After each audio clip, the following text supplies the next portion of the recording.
So what is the medicine? I mean, this is when I hear people say we got to take our medicine. I just hear, Chris Christie saying shared sacrifice for everybody. I mean, our medicine is that we have to confront, maybe confront a Donald Trump presidency. And I think that I'm saying that if all the things you just said were to happen, like the Supreme Court and all that stuff, I would agree with you. I would say, yeah, that's pretty dangerous. And you're right, but I don't think it will go that way because of my counter theories. So if what you said it would happen, I would be on your side, but I don't think that's going to happen. So I think the Democrats could oppose, especially if Hillary Clinton loses. That will shake up the establishment of the Democratic Party, because it still isn't. Believe me, they're still going along the same way they always have. Right. So and the fact that they're afraid of independent voters in their own primary. Why would you not want to attract more voters to your party at any given day of the year? Why would you say no to anybody who wants to join your party? So again, I think if Hillary loses, which we both know that probably won't happen, but if she does lose, that will finally shake them up. And that will finally go, hey, maybe we don't need to take the money of these people. Maybe people really are sick of this stuff. Hey, maybe they really are. And then the House and Senate flips in the midterms, and then we get a real progressive. That's my theory. Now, you can disagree with that theory, but I think the theory, the evidence is in. Voting for neoliberals is a disaster. Wait a second. Now, wait a second. I don't want to belabor this, but it's not a theory. What you're doing is just an assertion. I mean, you're not telling me how this works, like what the mechanism, how you get from A to D. And well, if you're afraid of the Supreme Court flipping, the Democrats could stop that. And I think that it will be easy to get opposition to Donald Trump's picks for the Supreme Court. It'll be much easier for Democrats to oppose Donald Trump than it was, for instance, George Bush or Ronald Reagan or whoever. Okay, but if the Democrats don't control the Senate, how would they stop? You can still filibuster. What makes you think that the Republicans, when they take control of the Senate, when they convene in January, that they, knowing that this is their big opportunity to replace Supreme Court justices, what makes you think on that first day of the Senate session that they don't get rid of the filibuster? I mean, anything can happen, Sam. All these things could happen, but that would be bad politically for them. They would be seen on the side of Donald Trump's radicalism. I just don't. Again, these are all scenarios. What if something worse happens? What has already happened is really bad, and we need to stop it. That's what I say. Don't you think Donald Trump is also a neoliberal? I think he is. Okay, so you wouldn't suggest people voting for Donald Trump? No, not at all. I'm not saying vote for Donald Trump at all. But if a neoliberal gets into office, either way, I mean. But if he's a Republican, it hurts their party. And whereas the Democrats can regroup and become more like real Democrats, and Bernie is laying the template for how to do that. And so that's what I think. And now the future of the of the Democratic Party is Bernie Sanders and that coalition. The history, the old Democratic Party, the past is Hillary Clinton. So the new people under 35 and 40 are voting for Bernie Sanders. We've seen enough of this. Do you think those people are going to give up their positions just because Hillary Clinton is the president? Say again? Do you think those people who subscribe to his issue set are going to give up on those issues just because she's the president? No. I think that they'll have to fight her for those same issues. Right. I mean, and won't it be easier because they don't have to pull her from as far of a distance, and standing between their goal and her is not an entire political party that has complete opposite goals. In other words, you can't pull Donald Trump to the left because the entire Republican Party is between you and that goal. I hear what you're saying. You're saying that it's better to have a neoliberal because we could pull. No, they're both neoliberals. They're both neoliberals. Right, it's better to have a neoliberal who is relying on the Democratic Party for support than a neoliberal who is relying on the Republican Party for support, because the Republican Party is not going to fight for an expansion of Medicaid or Medicare. A Republican Party is not going to fight for an expansion. And by the Republican Party, I mean elected officials and their voters are not going to fight. Neither of them are going to fight for all the goals that you and I subscribe to. So my point is, if you vote the Democratic neoliberal in, it splits the opposition to those bad neoliberal policies. Where if a Republican neoliberal gets in, it unites the opposition to those policies. Where is the evidence that happens? When I watched my evidence is Occupy Wall Street. My evidence is Wisconsin. That's my evidence. So when the Democratic president sides with business and corporations, it splits the opposition. Half the Democrats were against Occupy Wall Street because Barack Obama didn't support it. That's what I'm saying. What Democrats were against Occupy Wall Street? Oh my God, I couldn't. Even turn on Debbie MSNBC. Wasserman Schultz was like embracing it. I couldn't turn on a news show without hearing somebody say, the problem with the Occupy Wall Street people is they don't understand how politics work. This is Democrats, and they have to go register people to vote. They understand how politics work, and that's why they're out doing Occupy Wall Street, because voting, for a guy with a black guy with a Muslim name, gets you into more neoliberalism. I mean, to be fair, Jimmy, you can find organizers of Occupy Wall Street who are making those same criticisms in retrospect now. I mean, that's more of a process thing than their issue set. I think we have evidence of what happens when we elect a Republican to the presidency. The Supreme Court goes to the right. The major institutions go to the right. Taxes and policies all shift to the right. And how do we get liberalism back? What's your plan to get liberalism back? It is to elect the most liberal person on the ticket at any given time. And if that means, someone to the left of someone who is, if it's Pat Buchanan and George Herbert Walker Bush, those are my two choices. I'd vote for George Herbert Walker Bush. If it's George Herbert Walker Bush and Jim Jeffords or Angus King, I vote for Angus King. I mean, that's what I do, and then I continue to fight and not put it all on the presidency, and I continue to put pressure in the same way that we got Barack Obama to stop putting Social Security on the table, the same way we got the Democratic caucus to vote to expand Social Security, at least as a resolution. The same way that Hillary Clinton just came out and reintroduced the idea of a Medicare buy-in at 55. The fact that she is at least paying lip service against the TPP. I could go on, but this is the way you do it. You get the most left person you can in office of the options you have, and then you pound them, and that's it. I mean, we did that. Barack Obama is still a loser. He's still pushing the TPP. We still have the biggest income disparity since the Gilded Age. He still bombed 7 different Muslim countries. It's unbelievable. But we have no ground war. We have net neutrality. We have the dream. We have DACA and DAPA, except for the fact that we don't have the Supreme Court. We have the Consumer Financial Protection Bureau, which is the best new agency. We have millions of people now on Medicaid that weren't on Medicaid 3 or 4 years ago. We have people under the age of 26 who are on their parents' health insurance. Right. We have no pre-existing conditions. We have, Is it perfect? By no means. Is it even remotely close to perfect? By no means. Is it better? Without a doubt. Without a doubt. I agree with you. I made the argument earlier in this conversation that we probably would have had all those things even without a Democratic president.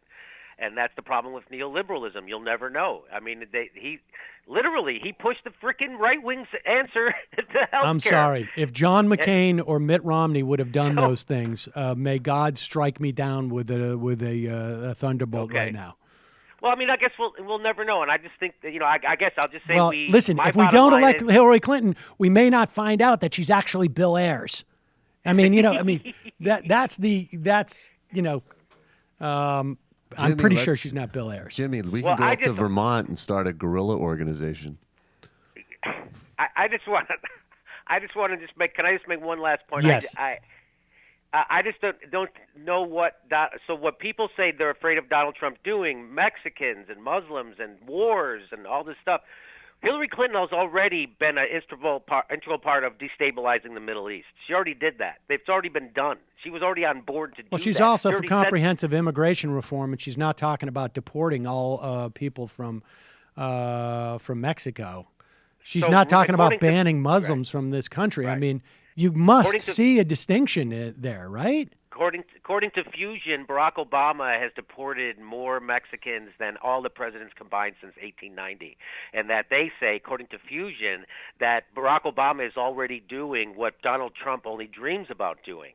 So if that's your voting, so what I'm saying again, Sam, this is what I'm saying. It's like things are worse than you think.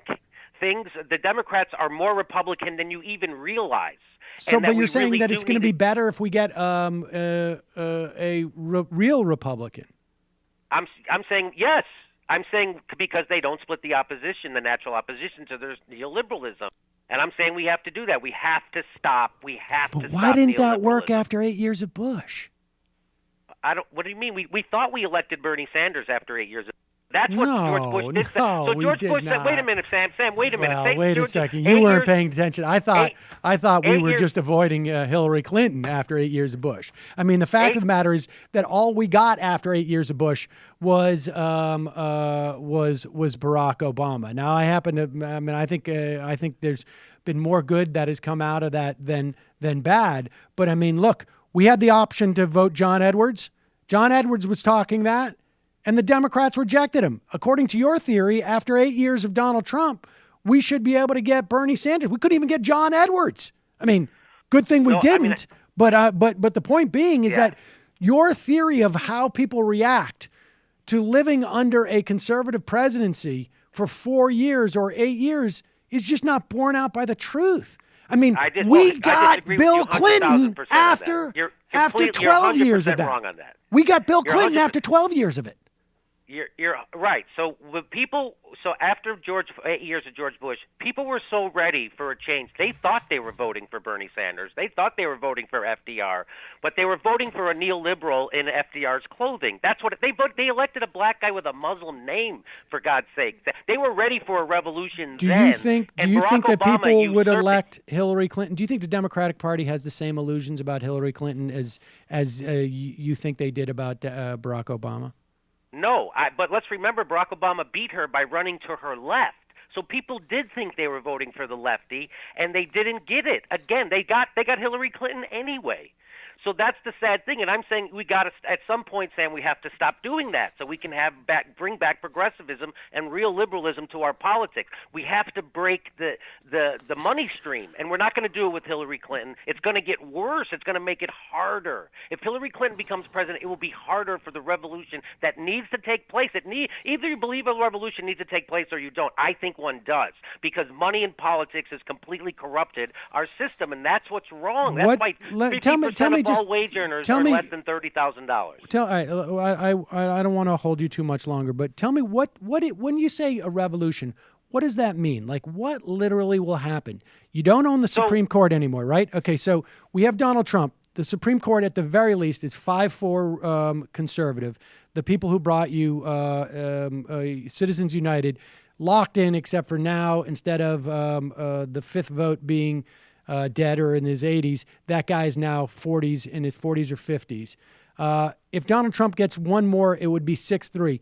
Tell me what the revolution looks like, assuming everything goes according to your plan. Democrats come in 2018. Donald Trump loses spectacular fashion. We get President President Burnett Sanders in 2020. What happens? The Supreme Court says that campaign finance, even as weak as McCain-Feingold, is unconstitutional. What happens? What's the revolution look like? So we get a constitutional amendment to get money out of politics, and it's been being led by the guy who just won the election.